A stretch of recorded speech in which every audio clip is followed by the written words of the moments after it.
केंद्र की ओर से चलाई जा रही इस ध्यान संध्या में उपस्थित सभी भाइयों बहनों सभी को जय भीम, नमो बुद्धाय, वेलकम। और यह बहुत बढ़िया स्तुत्य ऐसा उपक्रम बोधि प्रकाश जी चला रहे हैं। और आज का विषय कायगत सती, आ, विपस्सना। इस ध्यान को करने के पहले कुछ चंद बातें। यह ऐसा अभ्यास है, महत्वपूर्ण ऐसा अभ्यास, जिसके बारे में भगवान बुद्ध बार बार उसकी महत्वता बताते हैं। यह सतीपट्ठान अभ्यास का एक भाग है, कायानुपස්සना, कायानुसति। और इस बारे में बुद्ध कहते हैं कि यह एक ऐसा एकाएक मार्ग है, जिन मार्ग का अनुसरण अगर हम करते हैं, जीवन में हर क्षण अगर जागृति का, स्मृति का सराव करने का, प्रैक्टिस करने का यह जो तरीका है, चाहे हम बैठे हैं, खड़े हैं, चल रहे हैं, सोए हैं, कुछ सोच रहे हैं, कुछ कृतियां कर रहे हैं, हर कृतियों के प्रति सजग रहने का अभ्यास, स्मृति का अभ्यास। क्योंकि स्मृति ऐसी सुंदर बात है जो सत्यता को हमें जोड़ देती है। तो भगवान बुद्ध इस अभ्यास को सीधा एकाएक सत्य की ओर ले जाने वाला मार्ग कहते हैं। न्याय को प्राप्त करने के लिए हमारे जीवन में जो भी कठिनाइयां आती है, जो मनुष्य को नष्ट करने के लिए यह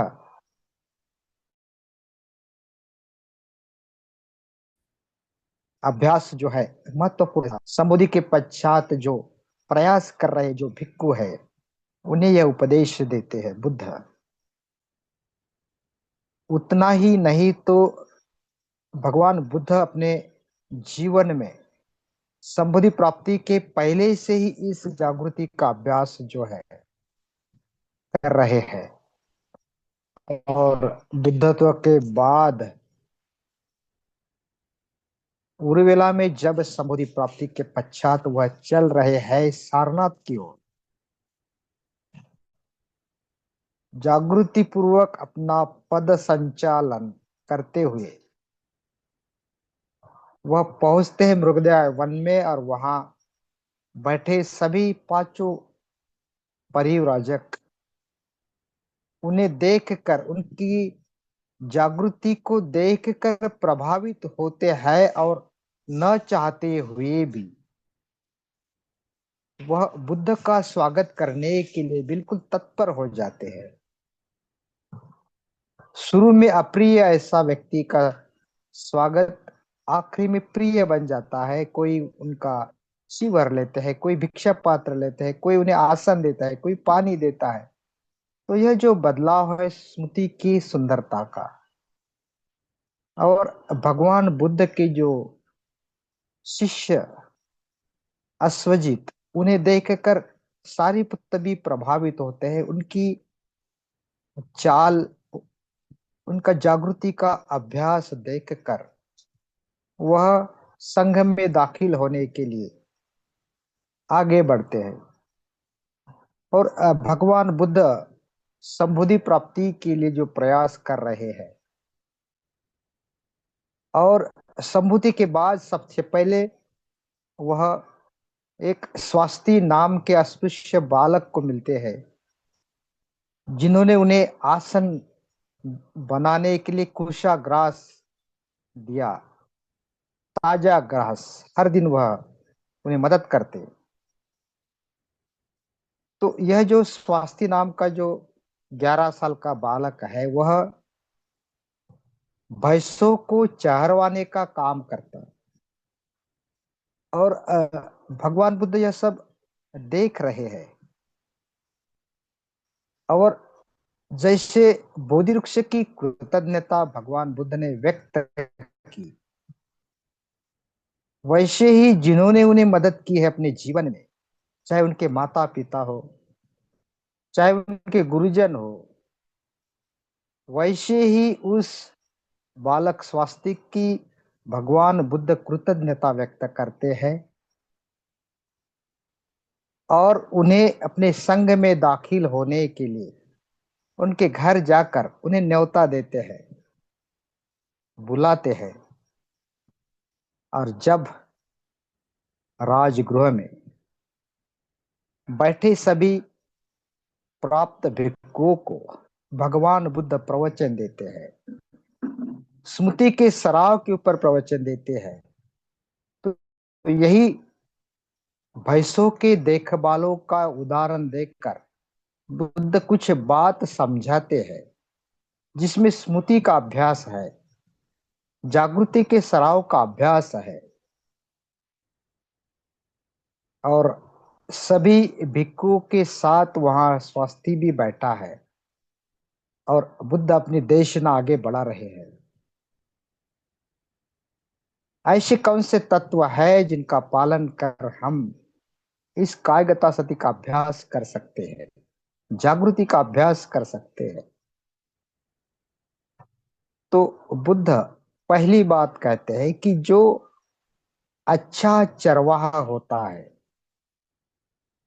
वह अपने भैंसों को सही तरह से पहचानता है, क्योंकि अलग अलग कई सारे भैंस होती है, लेकिन उसमें उन्हें पहचानना, कौन से भैंस को पानी की जरूरत है, चारा की जरूरत है, उनकी प्रकृति की देखभाल करने की जरूरत है। तो जैसे वह चरवा ख्याल रखता है, वैसे ही जो साधनारत होने वाला भिक्खु है या साधक है, उन्होंने अपने शरीर को पहचानना है, शरीर के प्रत्येक अनिवार्य तत्व को जानना है। यह हमारी काया जो है अलग अलग धातुओं से बनी है,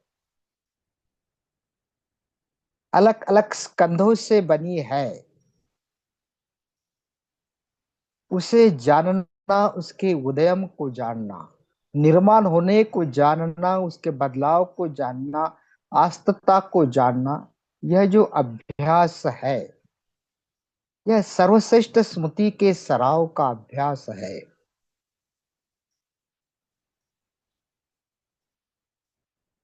बुद्ध कहते कि कितने हम जीते, उससे जागृति पूर्वक सुंदर हम कैसे ऐसे जीते हैं। योच वत्स सतन जिने पश्यति उदयम व्ययम, उदय होना और नष्ट होना, उसे देखकर अगर हम एक दिन का भी जीवन जागृति का जीते हैं, तो 100 साल के अजागृति के जीवन से वह सर्वश्रेष्ठ है, धम्मपद में बुद्ध कहते हैं। तो उदयम व्यय देखना, हमारे शरीर में निर्माण होने वाले अलग अलग प्रकृति को, प्रवृत्ति को, काया वाणी मन के हमारे अस्तित्व को जानना, पहचानना, इसका सराव करते रहना, यह जीवन में सुंदर ऐसी महत्वपूर्ण बात बुद्ध बताते हैं। और जैसे चरवाहा जो होता है अपने भैंसों को रगड़ रगड़ कर नहाता है, पानी में, शुद्ध पानी में धोता है, ताकि गंदगी उसके शरीर पे ना रहे, कोई बीमारियां ना हुए, अच्छी तरह नहा लाता है। वैसे ही हमें भी केवल हमारे शरीर को ही नहीं, तो हमारे शरीर के साथ साथ मन को भी शुद्ध रखना। मन से किए हुए जो पाप है वो बाहरी शरीर को कितना भी धोने से शुद्ध नहीं हो गए। जैसे कोई कहे कि जाओ भाई गंगा में डुबकी लगा दो और जो भी पाप कर्म है वह निकल जाएंगे, शुद्ध हो जाएंगे। इतना सरल साधा, बिना तकलीफ का यह धर्माभ्यास नहीं है। अगर ऐसा होता तो जो बेढक जो है, जो दिन रात पानी में रहते हैं, जो मछलियां पानी में रहते हैं, गंगा जल में रहते हैं, तो वह तो पवित्र शुद्ध संबोधि को पहुंचना चाहिए थे। तो शरीर की शुद्धि हम अच्छी साबुन से करते हैं, शुद्ध रहना अच्छी बात है। लेकिन शरीर जो है, हम केवल काया से नहीं बने हैं। काया के साथ साथ हमारा मन का भी अस्तित्व है, वाणी का भी अस्तित्व है। काया, वाणी, मन से बना हुआ हमारा अस्तित्व तीनों तरह से शुद्ध जब तक हम नहीं करते, तो कितनी भी डुबकी गंगा नदी में लगाए, हम शुद्ध नहीं होंगे। कोई भी पानी में लगाए। तो मन की शुद्धि की बात करते हैं, बुद्ध इस उदाहरण से बताते हैं कि साधना से मन की शुद्धि होती है। अगर मन में विकार है, तो इस विकार को शुद्ध करने के लिए क्लेशों को नष्ट करने की साधनाएं करनी होगी। अगर द्वेष से भरा चित्त है तो मैत्री भावना करनी होगी। चंचलता है, बिखरा हुआ चित्त है, आनापान सती करनी होगी। अहंकार,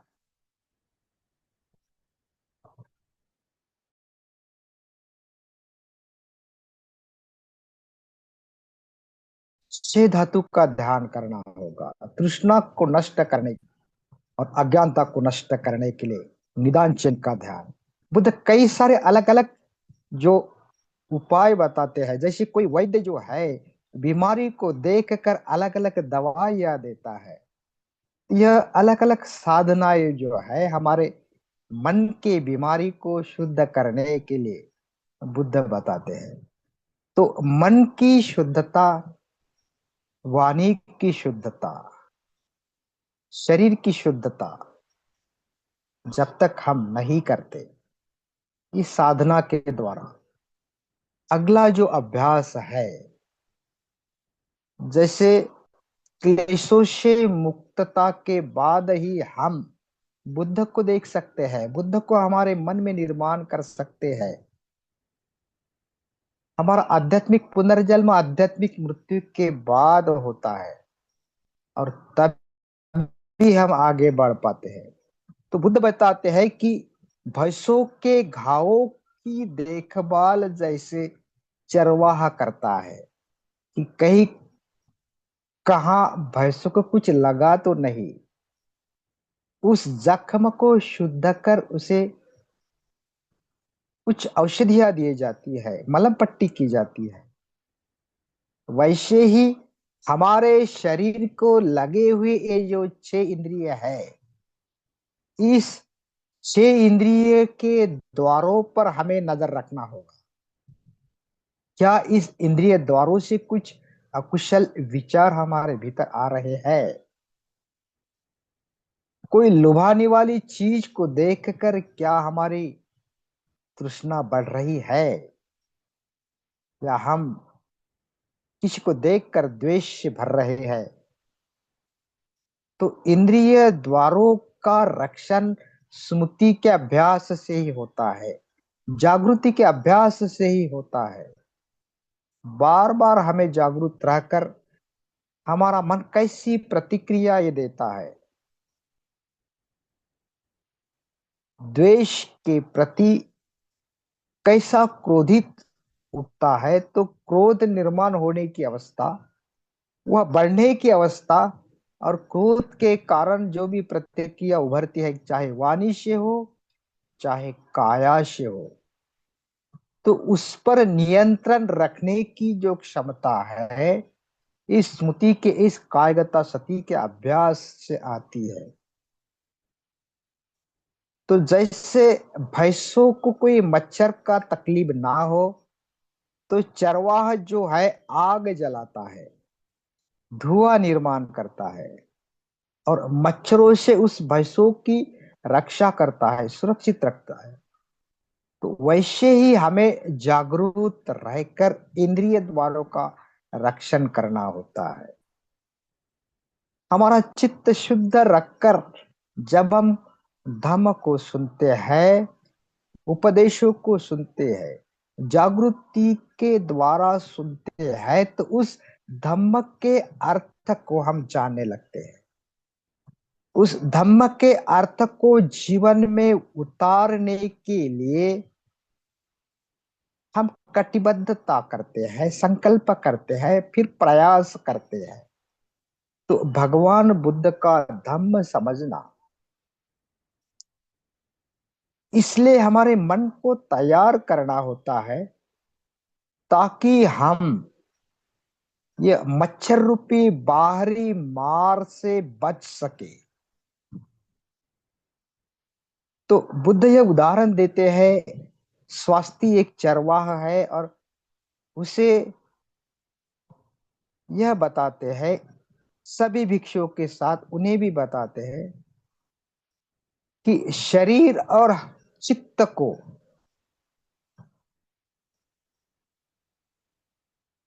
इस अकुशल शिकार से बचे। हमारा जो चित्त है, अगर हम अजागरूक रहे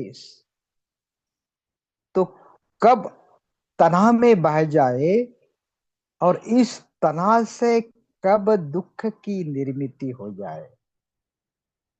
तो कारणों को जानने का अभ्यास जो है स्मृति के सराव होता है। केवल कारणों को ही जानना नहीं है, तो उन कारणों के साथ साथ उन कारणों के विपाकों भी जानने का अभ्यास। अगर अकुशल चित्त से हम बोलते हैं या कृति करते हैं, तो उसका जो परिणाम है, दुख आएगा ही आएगा। जैसे बैलगाड़ी के पहिए जो है, बैलों के पैरों के पीछे पीछे आते ही रहते हैं, क्योंकि कर्म जो है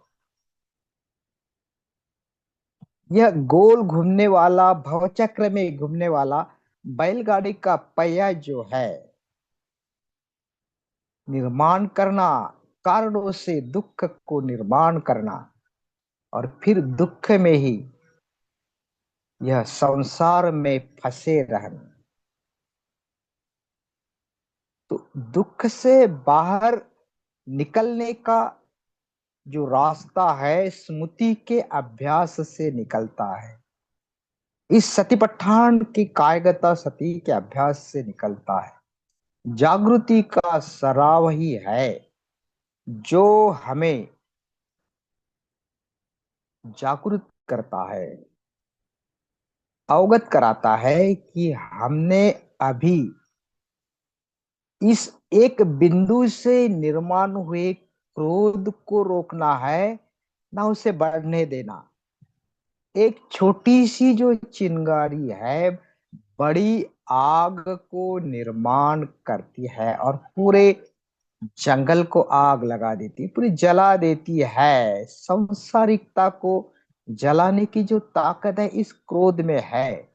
तो हमारा ही चित्त है, हमारा ही क्रोध है जो हमें ही नष्ट करता है।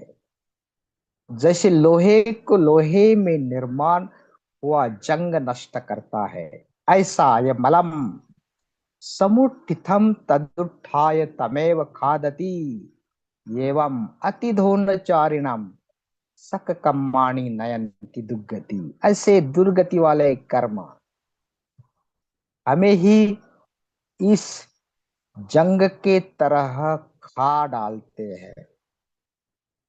न माता पिता कैरा ये वापी च नातको समापहितम चितम से सोयम ततो करे। न माता पिता अपनी रक्षा कर सकते हैं, जितने अपना जो कुशल चित्त है, जागृति से भरा हुआ चित्त है, अपने मन की रक्षा करता है। तो यह जागृति जो है, यह सर्वश्रेष्ठ अपना कल्याण मित्र है, गुरु है, क्योंकि वह हमें बचाता है अकुशल कर्मों से। और अकुशल कर्म जो दुख निर्माण करता है, तो दुख से हमारा यह कल्याण मित्र बचाता है। तो हमारा शुद्ध जो मन है, कुशल जो मन है, वाणी से काया से कुशल कर्म करवाता है। और यह जो चरवाहा जो उत्तम होता है, वो भैंसों के आवागमन की ओर ख्याल देता है, सुरक्षित रास्ते को जानता है। वह नदी पार करते समय उथले जगह को जानता है, गहरी जगह को जानता है। कहा उनके लिए हरी घास है, अच्छी खाद्य है, यह भी जानता है। तो आवागमन की सुरक्षित रास्ते जो है, जैसे संस्कारिता में हम रहकर इस प्रपंच में इंद्रिय आसक्ति, धन पैसा, यह बार बार तन्हा में तन्हा से उपादान की गहरी नदी में हमें कब ले जाता है पता ही नहीं चलता। जीवन की सुरक्षितता हम नहीं जान पाते। तो कम से कम उला ढाली में पड़ा हुआ सीधा साधा सरल ऐसा हमारा जीवन जो शिलाचरण से युक्त है, सदाचरण से युक्त है, अगर ऐसा हम जीवन जीने का प्रयास करते हैं, तो सुख शांति समृद्धि जो है, वह हमें सुख की ओर ले जाती है।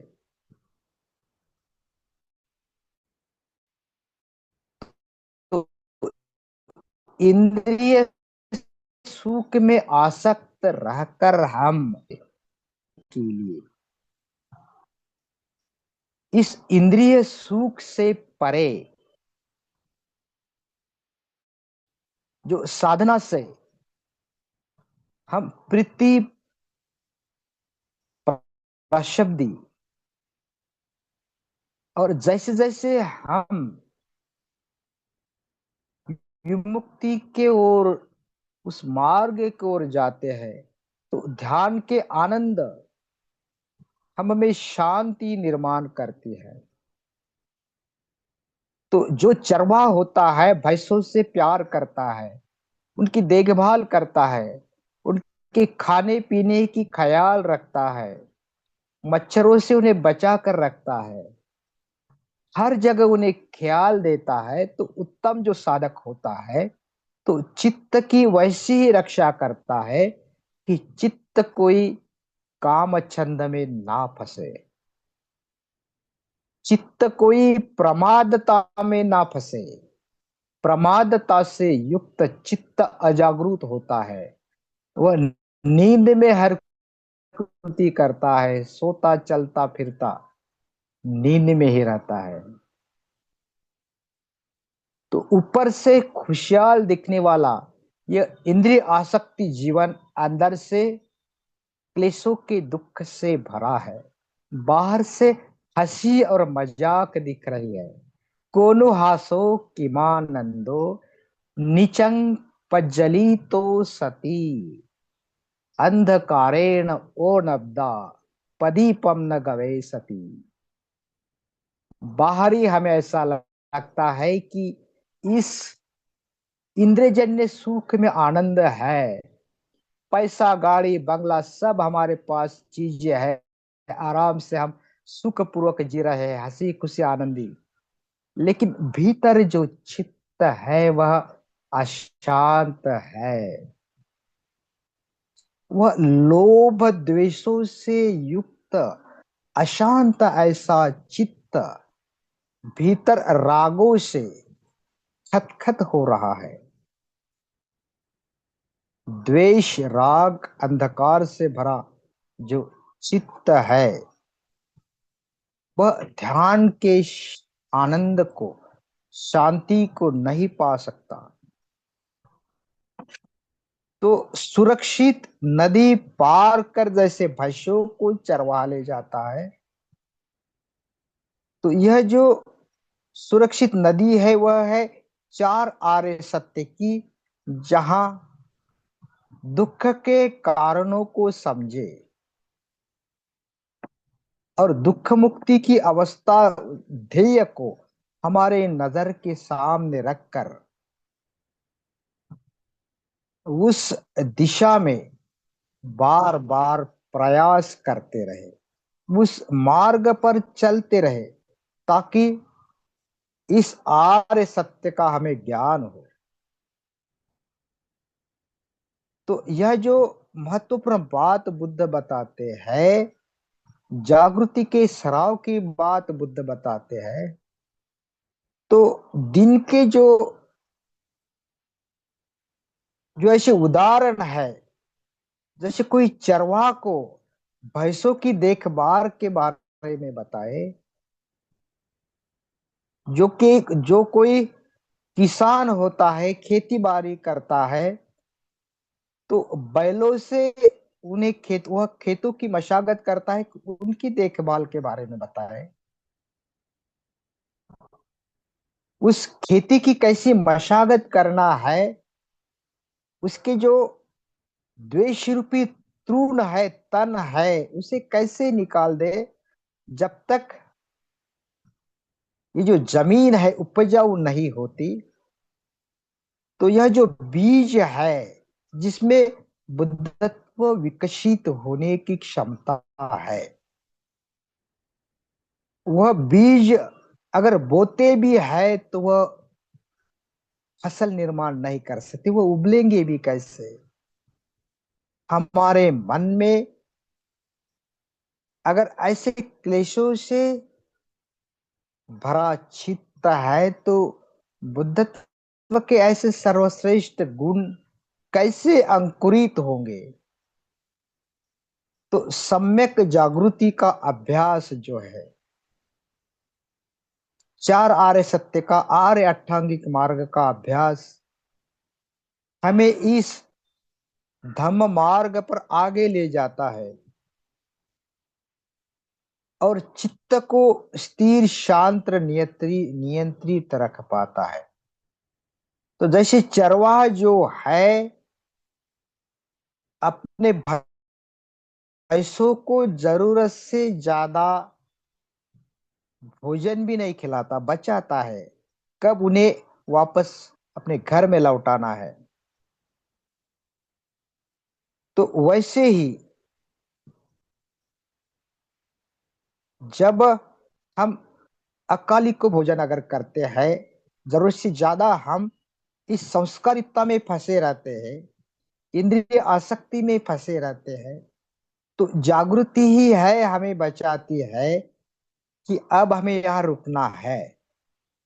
अगर ज्यादा भोजन करते हैं तो हमारा पेट खराब होगा, ज्यादा रात तक जागते हैं, ज्यादा टीवी देखते हैं, मोबाइल देखते हैं, भौतिकता में ही पूरा सुखी जीवन समझकर उसे उसमें रत रहते हैं, तो रूपये ऐसा उससे हम दूर हो जाएंगे। तो स्मृति का अभ्यास हमें स्मृति संप्रजन्य सिखाता है, उद्देश्य के प्रति जागरूक रहने का अभ्यास। और भैंस को चराने के लिए अकेली नहीं भैंस रहती, तो चरवाहा उसके साथ साथ कई सारे भैंस लेके जाते हैं, लेकिन उसमें कोई ऐसी भैंस है जो बाकी छोटे या अलग अलग भैंसों को एक आदर्श के रूप में सामने से रास्ता बताती है। उसके पीछे पीछे सभी भैंसे चले रहते हैं। तो इस धम्म मार्ग के राह पर हमारे साथ चलने वाले कई सारे हमारे भाई बहने हैं, कल्याण मित्र है। उनकी प्रैक्टिस जो है, साधनाएं जो है, आचरण की पद्धति जो है, उनके सहवास में रहकर उन्हें हम पकड़ते हैं, देखकर उनसे अनुकरण करते हैं, सीखते हैं। तो सुनने से ज्यादा सहवास में, अनुभव से, कल्याण मित्रता से, धम्म जैसे सिखाया जाता है। तो भैंसों के साथ रहकर अन्य भैंसों भी बिना बोले बिना सुने कई सारी ऐसी बातें अपने आप सीख लेते हैं, अपने आप अपना पेट भरती है और जीवन जीते हैं। तो यह धम्म रूपी जो खाद्य है, यह सालों साल से प्रयासों से कल्याण मित्रता के साथ रहकर, उन्हें देखकर, उनका अनुकरण कर कई सारे बातें सीख लेते। तो जागृति का सराव ऐसी बात है। तो हम आगे चलते रहते धम्म मार्ग पर। हमें जैसे भैंसों के समान ऐसे कोई धम्म मार्ग से बाहर अलग दिशा में ले जाने वाला हो, चलो भाई अब हमें ये कुछ अकुशल कर्म करने के लिए मन जो है प्रोत्साहित करता है, लेकिन दूसरा एक ऐसा मन तुरंत उन्हें रोकता है कि हमें इस सुख प्राप्त करने के धम्म मार्ग पर अगर चलना है, तो इस जागृति से ही पहचानना है कि कौन सी बात हमारे लिए अच्छी है, जो हमें आगे ले जाती है, विमुक्ति के ओर ले जाती है। तो यह जो अभ्यास है,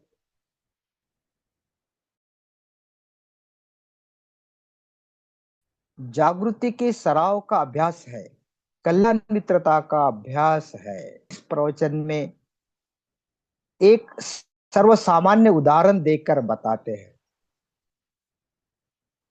और वहां बैठे जो भिक्खु है, वह इन प्रवचन को सुनते सुनते ही कई सारे फल प्राप्ति को पाते हैं। तो जागृति के सराव का अभ्यास यह सतिपट्ठान है।